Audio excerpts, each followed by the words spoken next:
Yeah. You may be seated.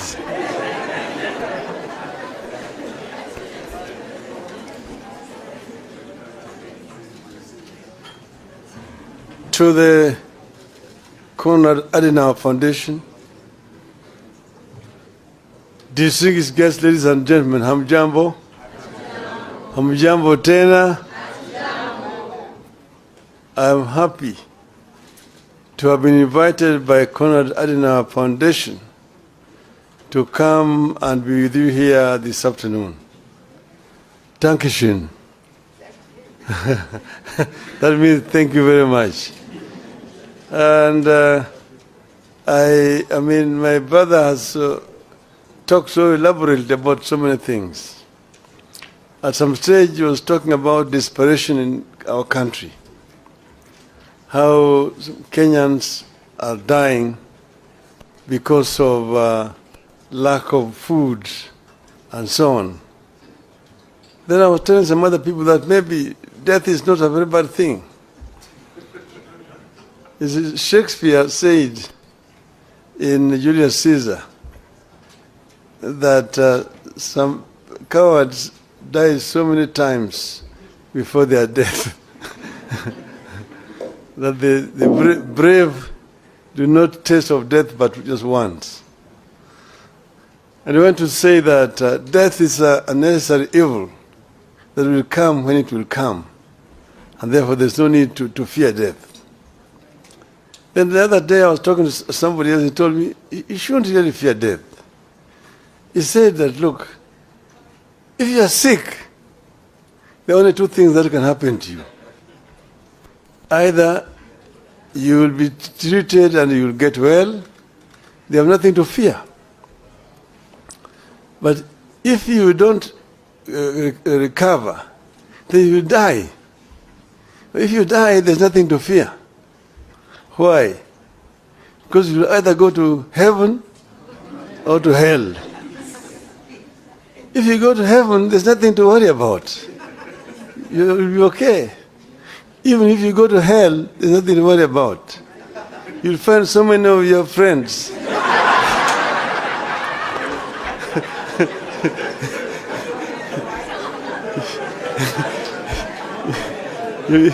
So spend a long time just greeting them. How are you? How have you been here?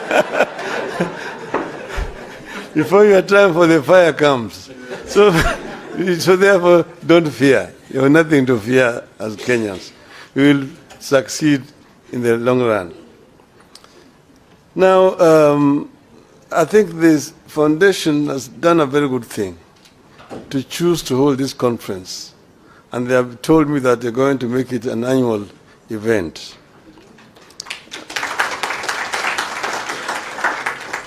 So it is my real pleasure to speak to this distinguished audience at a time the country is undergoing profound challenges with no end in sight.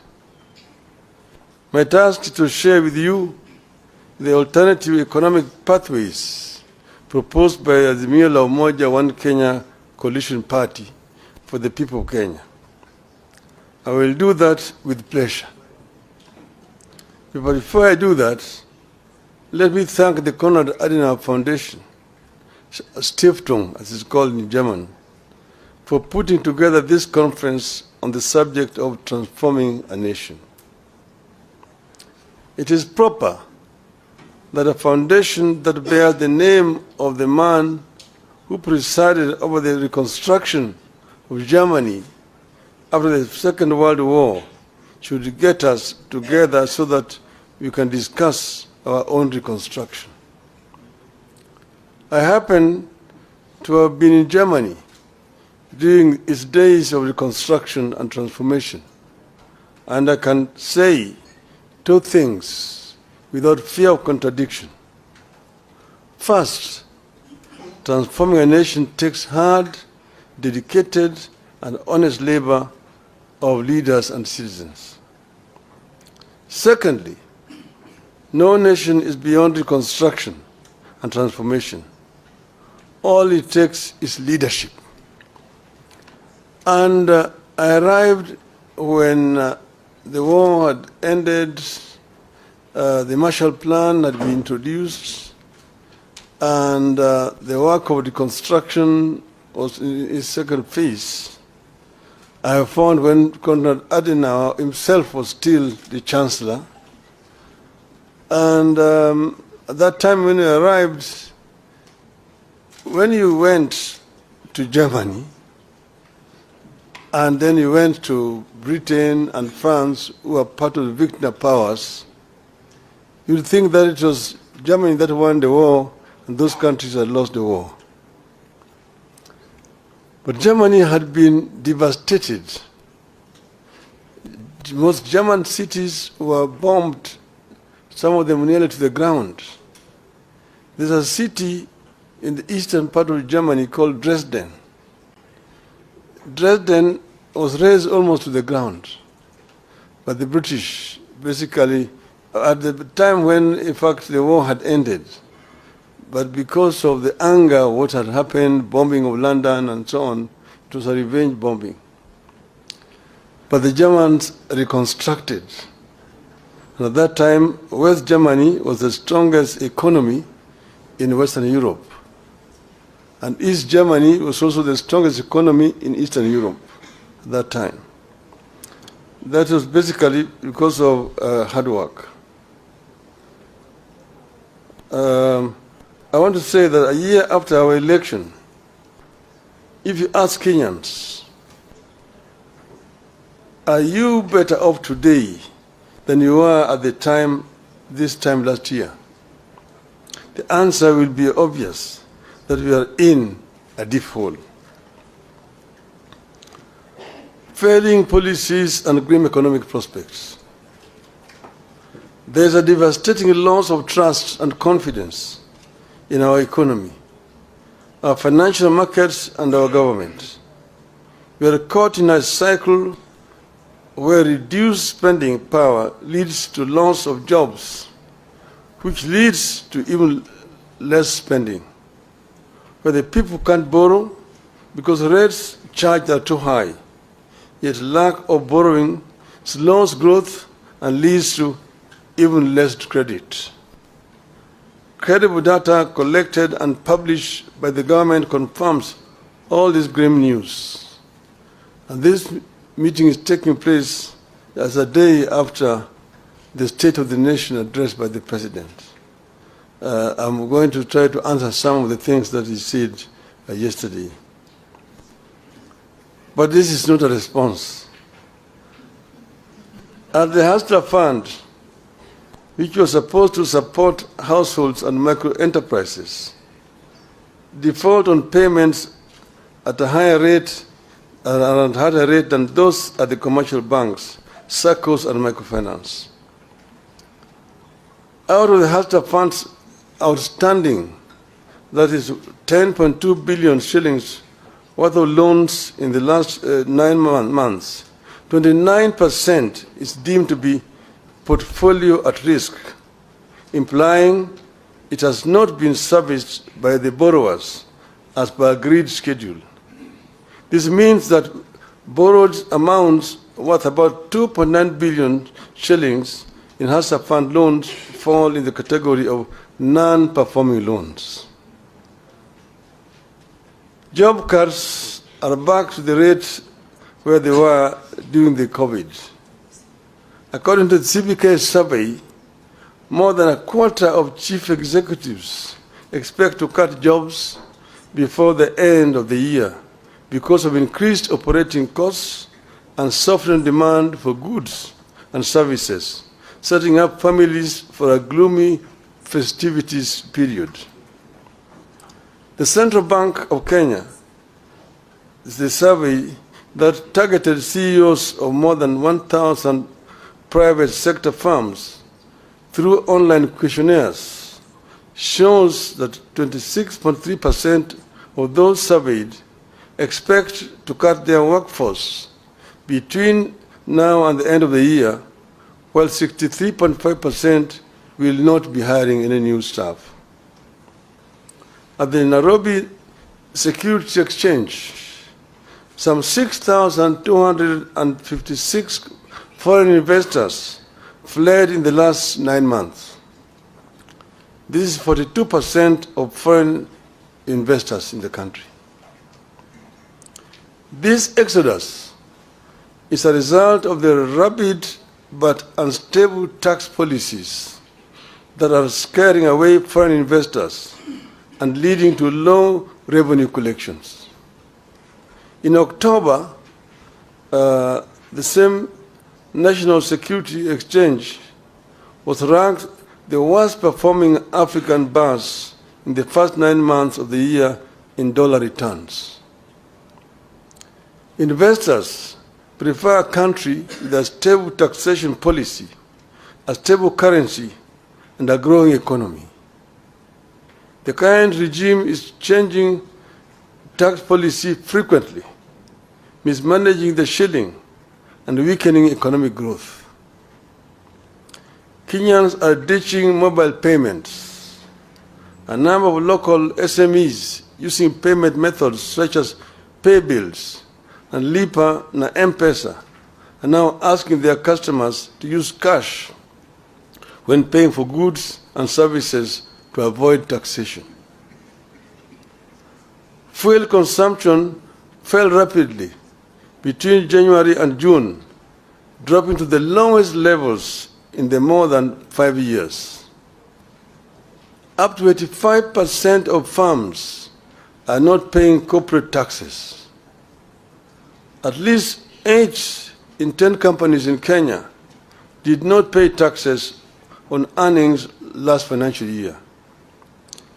This signals a tough economic environment that hit sales, prompting some businesses to scale down operations.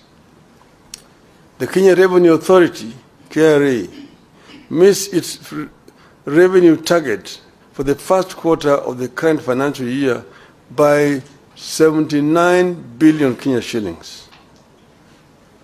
Of course, the story of the Kenya shilling on a free fall bears no repeating. It is obvious to everybody. From 120 to the dollar to now 159. I could go on, but I beg to stop there so that we can get into what Azimio thinks. The fact is, many Kenyans are both anxious and uncertain of what the future holds. The country is going through a recipe of policy mistakes, failures, and shortcomings served in an authoritarian, paternalistic leadership style.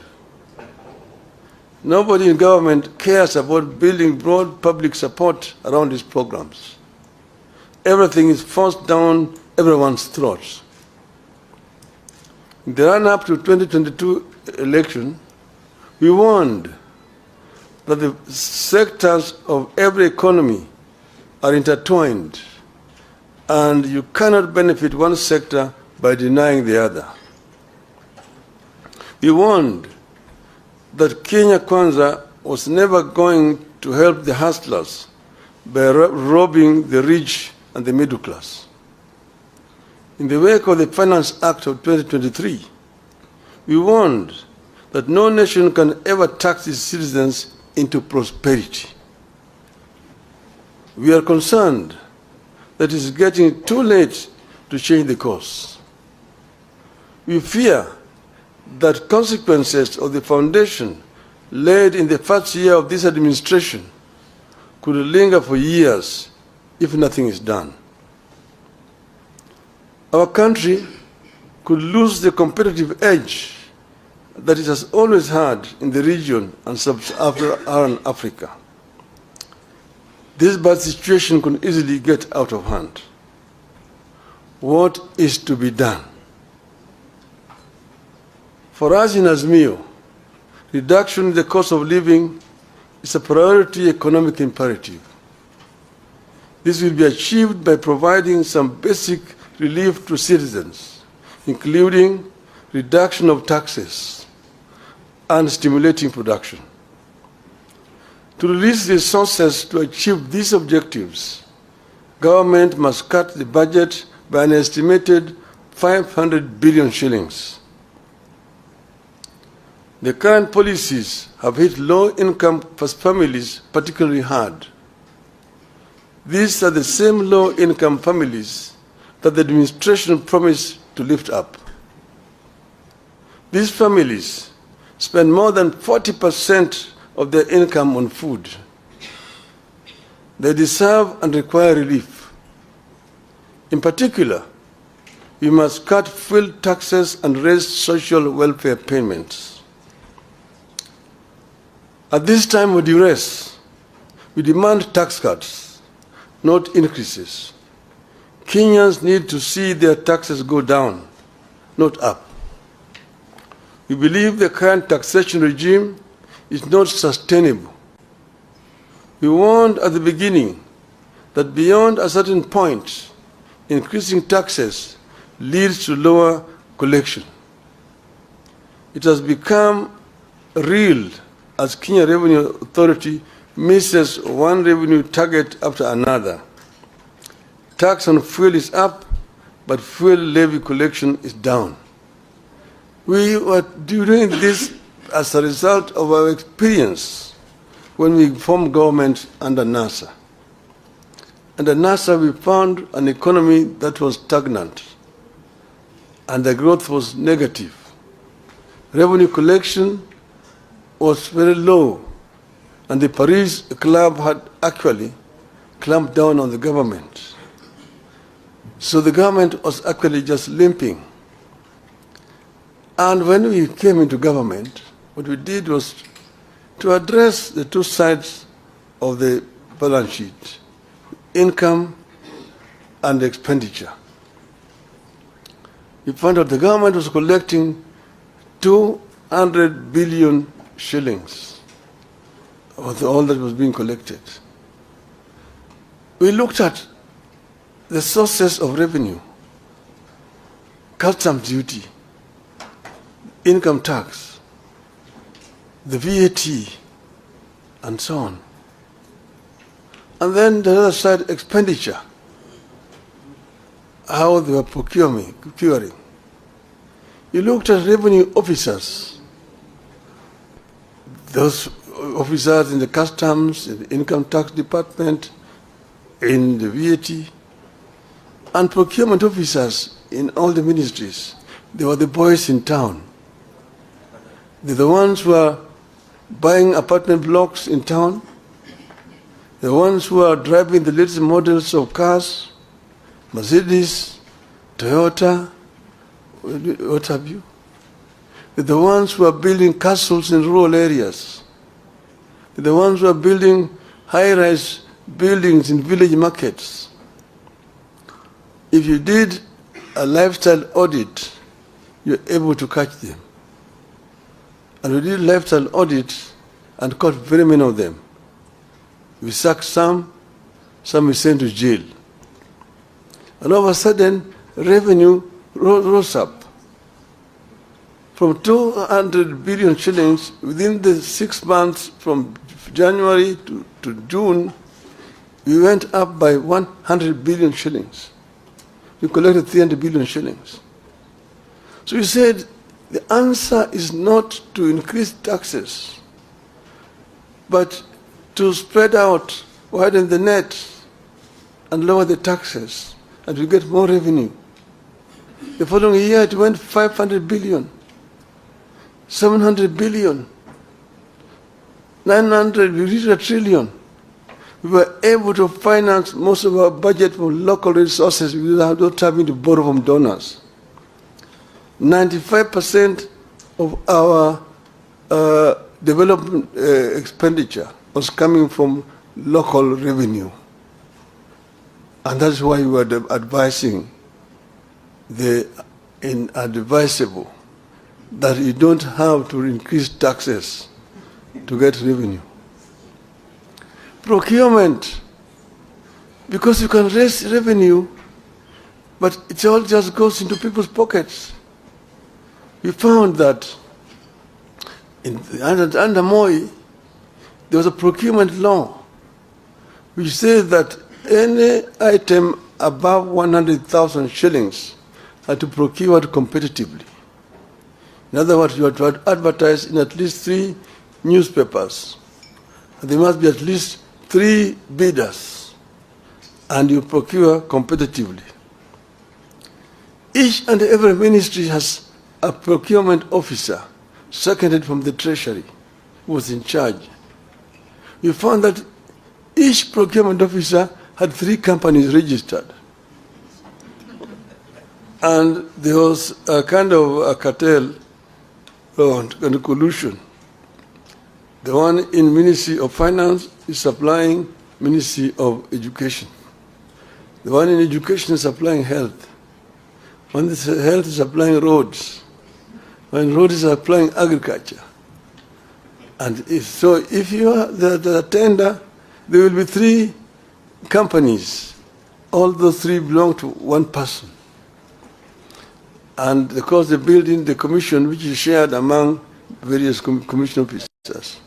An item that's supposed to be procured at 100,000 shillings goes for 5 million shillings. And that's where the money is being lost.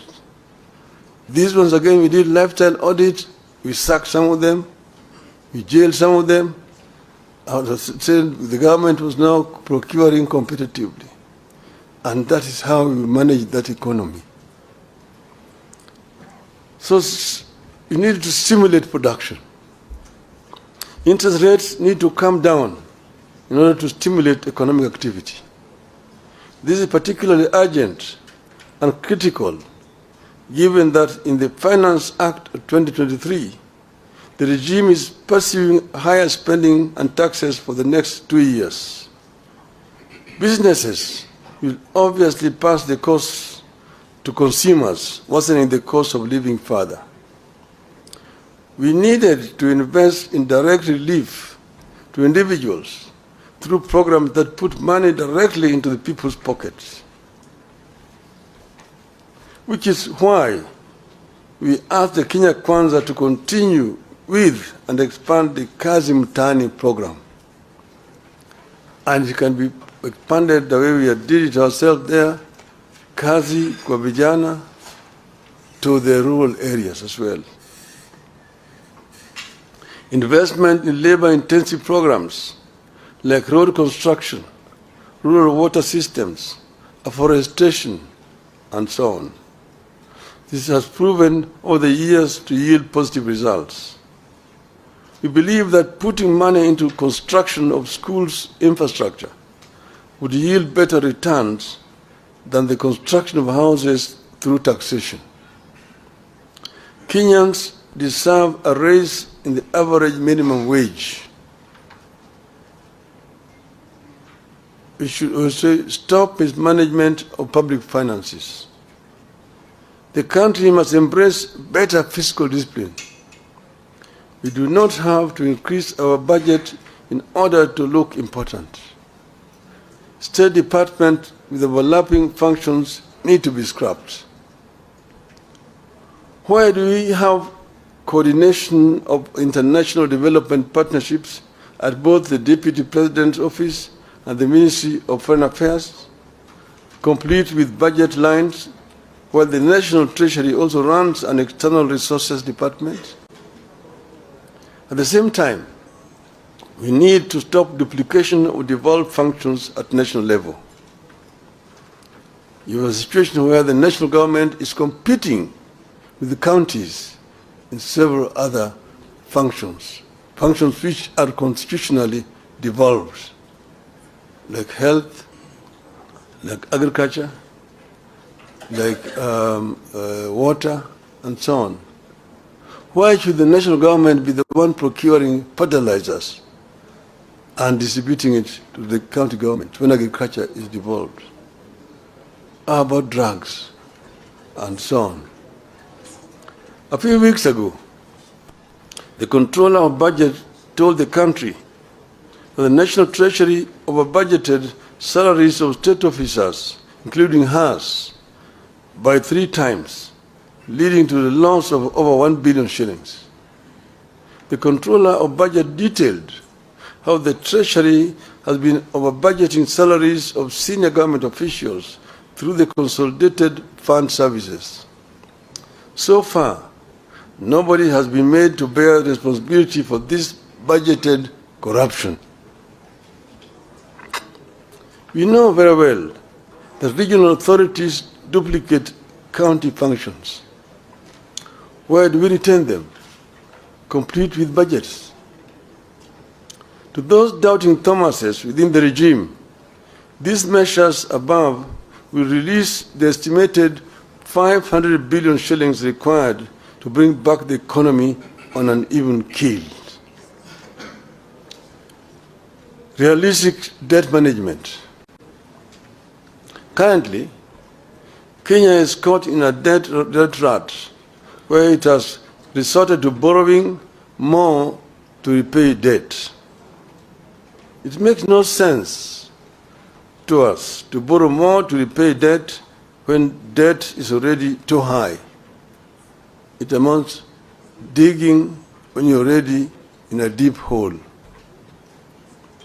Our position is that the National Treasury ought to ask creditors to push up payments falling due to a future date rather than keep paying it. This is what people do when they have a crunch in their finances, but know they can pay later when their income is higher. Rescheduling debt is not at the same time as the same thing as debt default. People default when they are bankrupt. Kenya is not bankrupt. Kenya should not default. By rescheduling debt payments falling due, the government can forgo punitive taxes and create room for critical social and economic spending. In conclusion, 1 year on since the inception of new government, this is the time to reset the economic policy broadly. And you're not going to set this broadly by mere rhetorics, by talking and making promises to the people, empty promises. The effectiveness of government by key initiatives, including the Hatta Fund, should be reviewed by a forum comprised of the government, political parties, the business community, and the civil society. This is what should be happening. And if this happens, we will be able to come up with proper solution to the problem that we are facing today. The government today is living in denial. If you listen to the State of the Nation address yesterday, if you are talking to some people who are living in planet Moon, you are not being realistic to problems confronting this country. And these problems must be confronted frontally, not by trying to give diversions here and there. We have said today that the cost of living is real and is killing the people. It has to be addressed if you are going to actually relieve the plight of the people of this country. This is our position as Azimio. Now, finally, Madam, you've written there, Raila ODINGA ran for presidency 5 times and lost 5 times. In other words, and each time he complained that he did not lose. I accepted losing elections in 1997. I said I'd lost and accepted. In 2007, the jury is out there. Everybody knows what happened. In 2013, everybody knows. 2017, people know. 2022, some of you are around in the country. The so-called Independent Election and Boundary Commission had 7 commissioners. Out of those 7 commissioners, 4 said no. 3 are the ones who said yes. But 4 said no. And they even have come before the Kalonzo team and have said no. And they've said that the chairman erred, that up to now he has not published the results of the elections in accordance to the law. And to me, they say that 4 is bigger than 3. If the majority say that I won the elections, I cannot say I lost it. Yes. And that's why.